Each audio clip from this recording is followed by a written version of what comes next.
नमस्कार दर्शकों, आप सभी का स्वागत है। मैं हूं आचार्य एकदेव। आप सब कैसे हैं? मुझे आशा है आप लोग कुशल मंगल से होंगे, स्वस्थ होंगे, प्रसन्न होंगे, मस्त होंगे।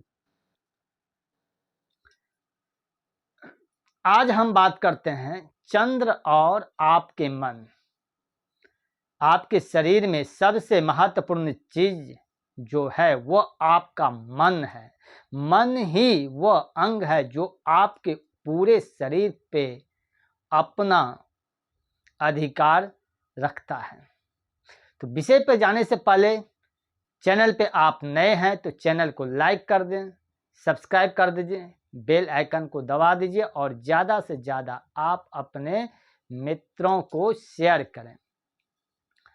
मन ही वह अंग है जो आपके पूरे शरीर के ऊपर अपना अधिकार रखता है। शायद इसलिए कहा भी जाता है कि मन के जीते जीत और मन के हारे हार। यानी जो व्यक्ति मन से जीता हुआ है वह लाख अभाव के बावजूद भी विजय प्राप्त कर ही लेते हैं, और जो व्यक्ति मन के हार चुका है उसके पास तमाम सुख सुविधा होते हुए और वह सभी सुविधाओं महज काम काज के रद्दी के ढेर और मिट्टी के ढेले के समान है। मन मनुष्य के शरीर के ऊपर कितना प्रभाव रखता है, इसका उदाहरण हम ऐसा समझाने का प्रयास करते हैं। अगर आप मंदिर जाते हैं तो आपका मन धार्मिक हो जाता है। रेस्टोरेंट जाते हैं तो भोजन का इच्छुक हो जाते हैं। पार्क जाते हैं तो रोमांटिक हो जाते हैं। यानी अलग अलग जगह पर जाने के पश्चात मन जो प्रक्रिया देता है वही शरीर उस आदेश का पालन करता है। मन का मानव शरीर के ऊपर कितना प्रभाव है, आप इस प्रकार से समझिए कि लोग कहते हैं कि आज उनका शरीर खराब हो गया है क्योंकि मन इतना दुखी था कि जिसका प्रभाव शरीर पे पड़ा। या फिर लोग ऐसे रहते हैं कि चेहरा चमक रहा है, यानी मन इतना प्रफुल्लित था कि उसका प्रभाव चेहरे पे दिख रहा था। तो आप जरा समझिए आपके जीवन में मन कितना महत्वपूर्ण है, जो पूरे शरीर के प्रणाली के ऊपर अपना प्रभाव रखता है। और इसी मन के ऊपर ज्योतिष में चंद्र का आधिपति है, और जब चंद्र प्रभावित होता है, दूषित होता है, आपका मन भी दुविधाग्रस्त हो जाते हैं। अगर बुरे ग्रह के दृष्टि में गोचर में आए तो उस दिन आपको थोड़ा आप नेगेटिव हो जाते हैं, थोड़ा डरे डरे से रहते हैं। और वही शुभ ग्रह के दृष्टि में आते हैं तो आपका मन खुशहाली रहता है। कोई भी काम करने में आपको दिक्कत नहीं होता है, आप हंसते खेलते आराम से काम कर लेते हैं। अगर वही बुरे ग्रह का दृष्टि में हो तो आप जब भी कोई काम करते हैं तो उस दिन कर्म तो करते हैं, मन में थोड़ा उदासीन रहता है, थोड़ा भय जैसी रहती है, कुछ गड़बड़ हो ही जाता है, कुछ न कुछ तू मैं कुछ न कुछ हो ही जाता है। तो चंद्र प्रभावित होता है, दूषित होता है तो आपका मन दुविधाग्रस्त हो जाता है और आपकी पूरी जीवन प्रणाली जो ट्रैफिक जाम वाली स्थिति में आ जाती है। शनि को 9 ग्रह में सबसे धीमी चलने वाला ग्रह कहा जाता है, और इस धीमी चलने वाला ग्रह का प्रभाव जब चंद्रमा रूपी मन के ऊपर आता है तो हम इसे साढ़े साती का नाम देते हैं। और लोग का मन व्यथित और चिंतित और परेशानी होने लगता है। आप जितना ज़्यादा अपने मन के ऊपर काबू रखें, जितना ज़्यादा मन को मजबूत बना के रखें, जितना ज़्यादा अपने आप को आध्यात्मिक से जोड़कर अपने मनोबल को बनाए रखें, आप देखेंगे उतना ज़्यादा साढ़े साथी और अन्य पाप क्रूर अनिष्ट ग्रहों का प्रभाव जो है वह विफल नजर आएगा। यानी आप अगर कोई काम करते हैं तो उसमें संकल्प बनिए और ये कीजिए, क्योंकि मुझे जब तक ये काम नहीं करना है तब तक हम दूसरा कोई काम नहीं करेंगे। जिसका चंद्रमा कमजोर होता है, दूसरे ग्रहों से दूषित होता है, तो वो आदमी एक काम पूरा नहीं हुआ तो दूसरा काम शुरू कर देते हैं, जिसके कारण वो ना तो वो कर पाते हैं पहले वाला, ना दूसरे वाला, बीच ही में फंस जाते हैं। और यही दुनिया का प्रोटोकॉल से चलती है, यह दुनिया एक नियम से चलती है। प्राकृतिक चीज चीख कर इशारा करती है कि वह वर्ष भर एक समान नहीं है। एक महीना पहले ठंडी था, आज बसंत ऋतु है। 2 महीने के बाद गर्मी आएगी, तत्पश्चात बरसात आएगी, वापस फिर ठंड आएगी।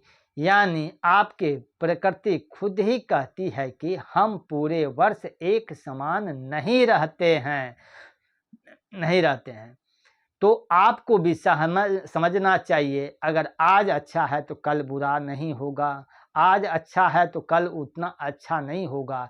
समय रोज एक समान नहीं होता है, जो आज है वो कल नहीं है, जो कल रहेगा वो परसों नहीं होगा।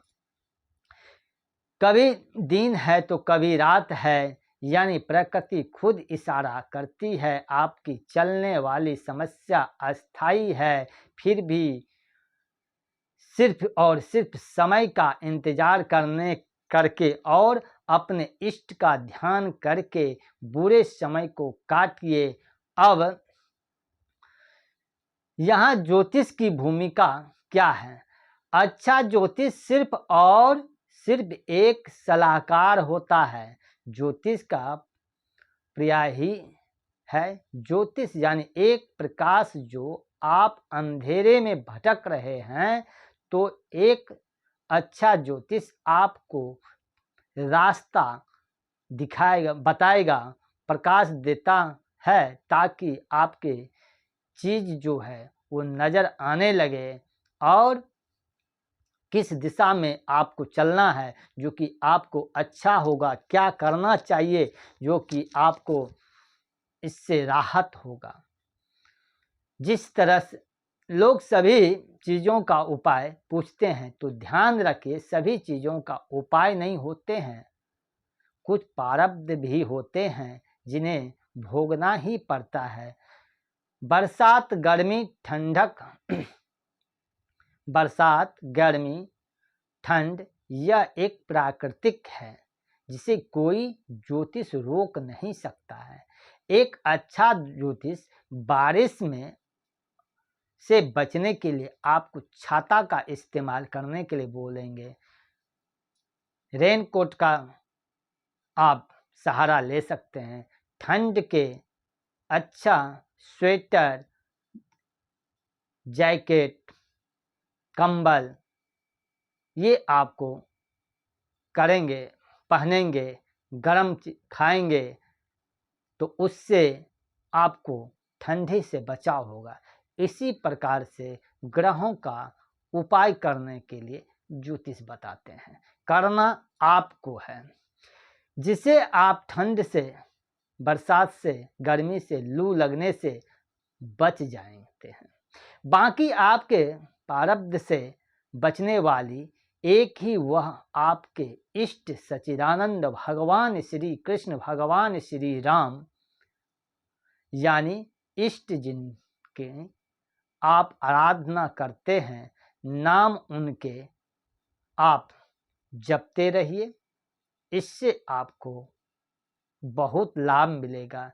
जैसे सभी छोटी छोटी नदियां मिलकर एक महान सागर में मिलते हैं, इसी तरीके से आप जिनकी भी ध्यान करते हैं सभी जाकर एक अंत महासागर की ही आराध्य में मिलते हैं और तमाम नवग्रहों भी उनके ही चरणों में हैं। तो इष्ट की आराधना करके ही आप अपने मन को मजबूत करें सकते हैं और अपने प्रारब्ध में भी पार हो सकते हैं। और जहाँ तक हो सत्य को आप जितना महत्व देंगे, अगर आप दूसरे के साथ ईमानदारी से काम करेंगे तो आपके साथ किसी के बारे में आप बुरा ना सोचें तो आपका भी बुरा नहीं होगा। जहाँ तक हो सके आप कोई दान की बात, अब दान में सिर्फ धन ही दान नहीं होता है, ज्ञान भी होते हैं, अच्छे विचार। कोई आपसे कोई सलाह ले तो आप अच्छी सलाह दें, गलत सलाह ना दें, इससे भी आपको लाभ मिलेगा। और तो नित्य कर्म करें।